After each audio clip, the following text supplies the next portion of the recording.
윈드스케일 화재 사고는 영국 역사상 최악의 원자력 사고로 기록돼 있습니다. 이 사고로 원자로 주변으로 방사성 물질들이 엄청 노출됐는데, 특히 갑상선암을 일으키는 아이오딘 131이 많이 노출돼서 지역 주민 약 240명이 갑상선암에 걸린 것으로 추정됩니다. 또 주변 500제곱킬로미터 안에 있던 우유들은 전부 다 방사능에 오염돼서 우유는 전량 폐기 처분됐죠. 그날 영국에서는 도대체 어떤 일이 일어났던 걸까? 2차 대전이 끝나고 나서 얼마 지나지 않은 1947년, 영국은 독자적인 핵무기 개발 프로젝트 HR을 시작했습니다. 그리고 1952년 10월 3일, 영국은 핵실험을 성공적으로 수행하면서 미국, 소련에 이어서 세계 세 번째 핵 보유국이 됐습니다. 그런데 1952년 말, 미국은 수소폭탄 개발에 성공했어요. 그리고 1953년에 소련도 수소폭탄을 갖게 됐죠. 아이 뭐야, 겨우 핵무기 하나 만들었더니 이 자식들이 훨씬 센 폭탄 만들었네?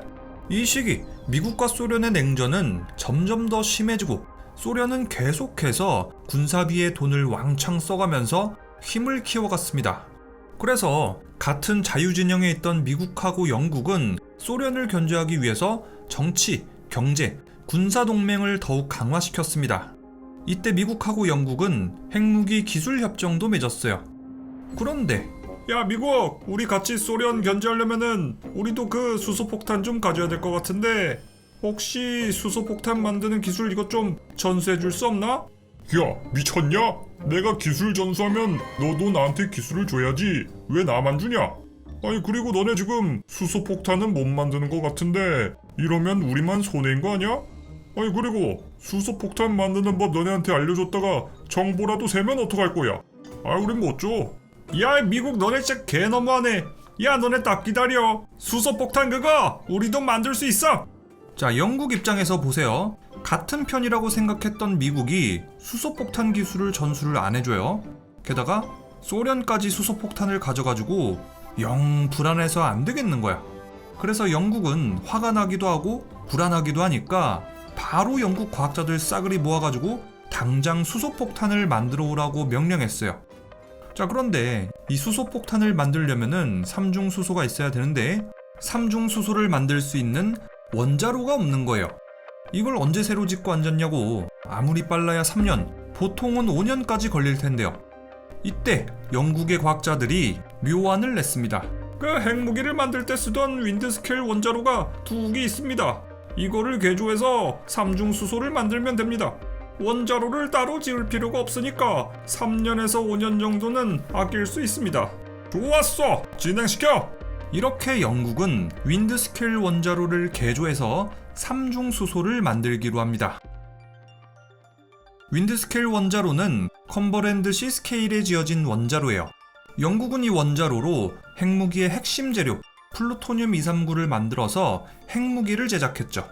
자, 여기서 플루토늄을 생산하던 방식은 이래요. 거대한 콘크리트 건물 안에 원자로가 있어요. 이 원자로는 흑연을 감속제로 쓰고요. 여기다가 연료를 집어넣어서 다 쓴 연료는 여기 수로에 빠지게 시켜서 냉각시켰어요. 그리고 원자로의 열은 거대한 선풍기를 달아서 바람으로 냉각시켰고요. 원자로를 식힌 뜨거운 공기는 이렇게 굴뚝으로 배출됐습니다. 자, 이렇게 영국은 윈드스케일 원자로를 가지고 플루토늄을 만들어서 원자폭탄을 만드는 데 썼어요. 이제 영국은 이걸 갖다가 삼중수소를 만드는 용도로 개조해서 수소폭탄을 만들겠다는 계획입니다. 하지만 문제가 있었습니다. 애초부터 이 원자로가 삼중수소 생산용이 아니다 보니까 이것저것 설계상 문제가 있었던 거예요. 먼저 윈드스케일 원자로는 흑연을 감속제로 사용하는 공냉식 원자로입니다. 연료하고 흑연이 뜨거워지면 이거를 공기로 식혀주는 방식인 거죠. 그런데 이게 아무래도 공냉식이다 보니까 만약에 냉각이 잘 안 되면 열이 쌓일 수 있어요. 영국이랑 다르게 미국이랑 소련이 가지고 있는 원자로는 거의 대부분 순행식이었단 말이죠. 원자로의 노심에서 나오는 열이 워낙에 막대하다 보니까 미국이랑 소련은 순행식을 선택했던 거예요. 그런데 영국의 원자로는 물로 열을 식혀도 모자랄 텐데 공냉식이라니? 그래서 안 그래도 윈드스케일 원자로는 플루토늄을 생산할 당시부터 발열 이슈가 좀 있었어요. 영국은 윈드스케일 원자로로 삼중수소를 생산한다면 발열 이슈가 생길 것을 알고 있었습니다. 그래서 영국은 이 발열 문제를 해결하기 위해서 원자로의 냉각 시스템 그리고 기타 다양한 설비들을 여러 차례 개조했습니다. 하지만 원자로 개조만으로는 발열 문제를 완전히 해결할 수 없었죠. 1954년 영국은 윈드스케일 원자로에서 삼중수소를 생산하기 시작했습니다. 이때 의외로 우려했던 것과는 달리 문제는 발생하지 않았습니다. 야, 뭐냐 이거? 발열 이슈 있다면서? 너무 멀쩡한데? 야, 발열 없으면 오히려 게이드가 아니야? 삼중수소나 계속 만들어내자고. 이렇게 영국은 몇 년 동안 별 문제 없이 수소폭탄의 재료가 되는 삼중수소를 계속 생산해냈습니다. 그런데 약 3년이 지난 1957년 그날의 사고가 벌어지고 맙니다. 윈드스케일 화재를 정확하게 이해하려면 먼저 위그너 에너지를 알아야 됩니다. 윈드스케일 원자로에는 흑연으로 된 감속재가 있었어요. 흑연 감속재가 하는 일은 이렇습니다. 원자로에서 우라늄 235가 핵분열을 일으킬 때 중성자가 방출돼요. 그런데 이 중성자의 속도가 너무 빠르다 보니까 다른 우라늄에 부딪히지 않고 그대로 지나가게 돼요. 그만큼 연쇄 반응이 일어날 확률이 줄어들겠죠. 그래서 연쇄 반응을 더 잘 유지하려면 중성자의 속도를 줄여줘야 됩니다. 중성자의 속도를 줄이는 역할을 하는 게 바로 흑연 감속재예요. 흑연의 탄소 원자가 중성자를 아주 효과적으로 감속시키거든요. 이렇게 속도가 줄어든 중성자는 우라늄 235하고 더 잘 부딪혀서 연쇄 반응이 잘 유지되고 원자로에서는 에너지를 안정적으로 생산할 수 있게 되는 거예요. 자, 이때 중성자가 흑연 감속재를 통과할 때 흑연 결정 구조에 에너지가 축적되게 돼요. 이 에너지를 위그너 에너지라고 하죠. 만약에 이 에너지가 계속 축적된다면 흑연의 결정 구조가 변형될 수 있어요. 그래서 이 에너지를 방출시키지 않고 계속 축적시킨다면 흑연이 스스로 발화할 수 있는 위험이 생기죠. 그래서 이 흑연에 쌓인 에너지를 어떻게 풀어주냐? 흑연을 300도씨 이상으로 가열시킨다면 위그너 에너지를 방출시킬 수 있어요. 따라서 원자로에서는 흑연을 주기적으로 가열시켜줘야 돼요. 이렇게 하면 흑연에 쌓인 위그너 에너지를 방출시킬 수 있겠죠. 자, 이제 위그너 에너지가 뭔지 다 알았죠? 1957년 10월 7일 윈드스케일 원자로 운전원들은 흑연 감속재에 축적된 위그너 에너지를 방출시키기 위해서 원자로를 가열했습니다. 이 과정은 원자로를 일정 온도까지 가열시킨 다음에 천천히 냉각시키는 방식으로 이루어집니다. 그런데 이 과정에서 일부 구역의 온도가 예상보다 더 높아졌고 통제는 점점 더 어려워졌습니다. 10월 8일에서 9일 사이 원자로 내부의 온도는 원자로 운전원들의 예상보다 더 높게 올라갔습니다. 특히 일부 연료봉과 흑연 감속재가 과열되기 시작했죠. 원자로의 온도 제어 시스템은 한계에 도달했습니다. 그런데 원자로 운전원들은 이 상황의 심각성을 제대로 인식하지 못했고 계속해서 흑연 감속재 가열 작업을 진행했습니다. 10월 10일 흑연 감속재가 과열됐는데 원자로 운전원들은 이 열기를 식히기 위해서 공기를 더 주입했어요.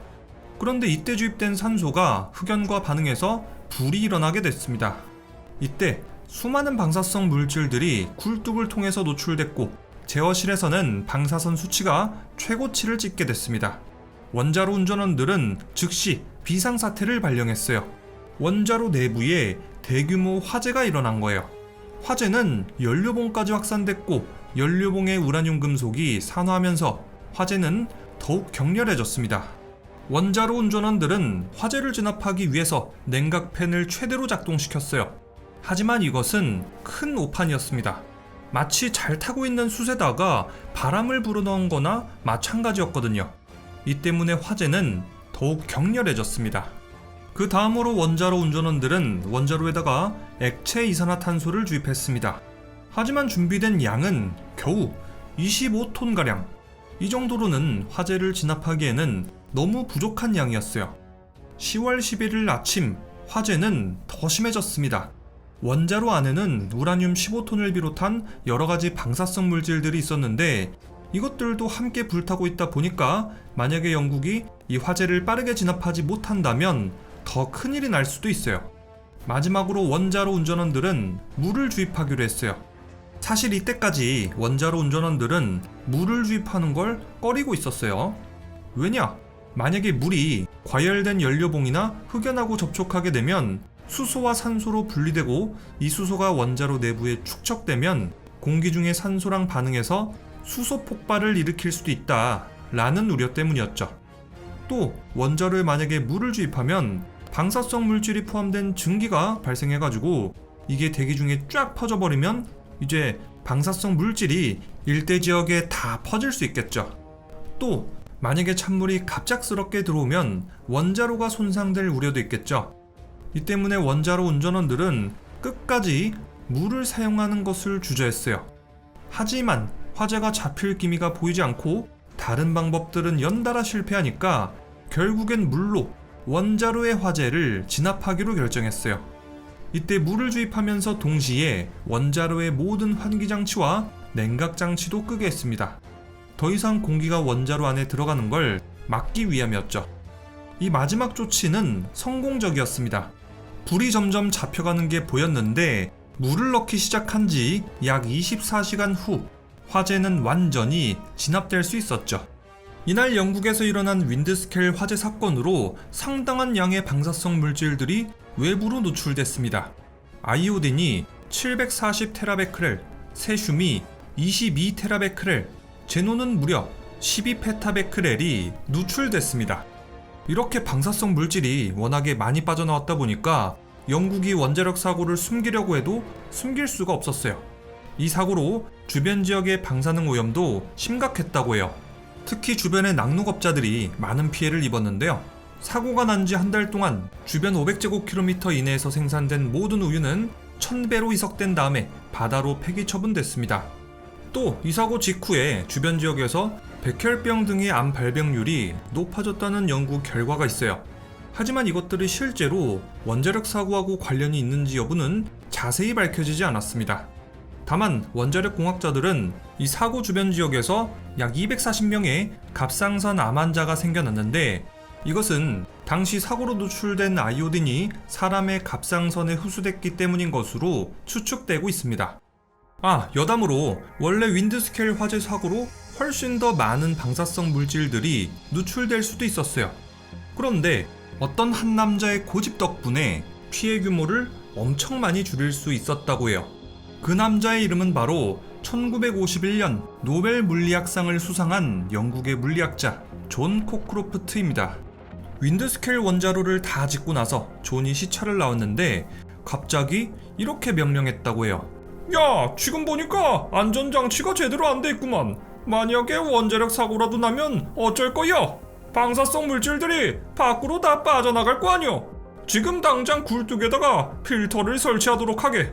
아니 선생님, 지금 공장 다 지어놨는데 이제 와서 필터를 설치하라고요? 그런 법이 어디 있습니까? 아이 됐고, 무조건 굴뚝에다가 필터 만들어놔요. 알겠어요? 존 코크로프트의 황당한 요구에 화가 많이 난 건설 기술자들은 이게 시간하고 돈만 까먹는다고 생각했어요. 게다가 이미 공장을 다 지어놨는데 120m 높이의 굴뚝에다가 그 무거운 필터를 설치하는 것도 쉬운 일이 아니었어요. 화가 난 기술자들은 이 굴뚝의 필터를 보고 코크로프트의 멍청함이라는 별명을 지어줬죠. 그런데 시간이 지나서 윈드스켈 화재가 일어났을 때 이 필터 덕분에 방사성 물질들을 많이 거를 수 있었어요. 특히 요오드나 세슘 같은 위험한 방사성 물질들이 대규모로 퍼지는 걸 막는데 이 필터가 중요한 역할을 했습니다. 존 코크로프트조차 진짜로 사고가 날 줄은 몰랐겠지만 어쨌든 존의 조치는 미래를 내다본 중요한 결정이었어요. 윈드스켈 화재 사고 이후 원자로는 완전히 박살이 나서 더 이상 운영하지 못하게 됐습니다. 그러면 더 이상 삼중수소를 생산하지 못하니까 영국은 이제 수소폭탄을 못 만들겠네? 그런데 영국 입장에서는 다행이었던 게 거의 3년 동안 윈드 스케일에서 3중 수소를 뽑아내가지고 수소폭탄 만들 수 있을 만큼은 다 뽑아냈다고 해요. 게다가 수소폭탄 연구도 거의 막바지였다고 하죠. 윈드 스케일 화재 사건 이후 약 한 달 뒤 1957년 11월 8일 영국의 첫 번째 수소폭탄 실험 작전명 그래플 X가 시작됐습니다. 이때 영국은 미국의 기술 지원 없이 독자적으로 수소폭탄을 성공적으로 폭발시켰습니다. 이렇게 영국은 미국, 소련에 이어서 세계 세 번째로 수소폭탄을 보유하게 됐죠. 영국의 수소폭탄 실험 성공 이후 미국은 영국이 수소폭탄을 갖게 됐다는 걸 그대로 인정하고 공산주의 국가의 팽창을 막기 위해 영국과의 군사협력을 강화합니다. 그렇게 미국과 영국은 1958년 미영 상호 방위 협정을 체결합니다. 이 체결 직후 영국은 미국의 최신 핵무기 기술 정보에 접근할 수 있었어요. 또 미국하고 영국은 핵기술과 군사정보 공유를 크게 확대하고 군사 전략에 대해 더욱 긴밀하게 협력하게 됐습니다. 1957년 윈드스케일 화재 사고가 일어나고 나서 이곳의 원자력 산업단지는 어떻게 됐을까? 이 사고는 그 당시 세계에서 가장 심각한 원자력 사고 중 하나였습니다. 그래서 영국뿐만 아니라 전 세계적으로 사회적, 정치적 파장을 크게 일으켰습니다. 그만큼 윈드스케일 원자력 단지는 부정적인 이미지가 컸겠죠. 그래서 영국은 이 안 좋은 이미지를 바꾸기 위해서 윈드스케일 원자력 단지의 이름을 셀라필드 원자력 단지로 바꿨습니다. 그리고 이곳에 사용 후 해결료 재처리 시설, 방사성 폐기물 관리 시설이 들어섰죠. 재처리 시설이 뭐냐고요? 우라늄이나 플루토늄을 연료로 핵분열을 시켜가지고 원자력 발전소를 돌리잖아요. 연료를 다 사용하면 이거를 빼내요. 여기에는 여전히 많은 양의 우라늄 혹은 플루토늄이 남아있습니다. 하지만 사용 후 해결료에는 방사성 폐기물도 포함되어 있어서 아주 위험한 상태죠. 이거를 재처리 시설로 보내서 재활용 가능한 우라늄이나 플루토늄을 추출한 다음에 새로운 연료를 또 만들어서 이거를 원자력 발전소로 보내서 또다시 전기를 생산하는 거예요.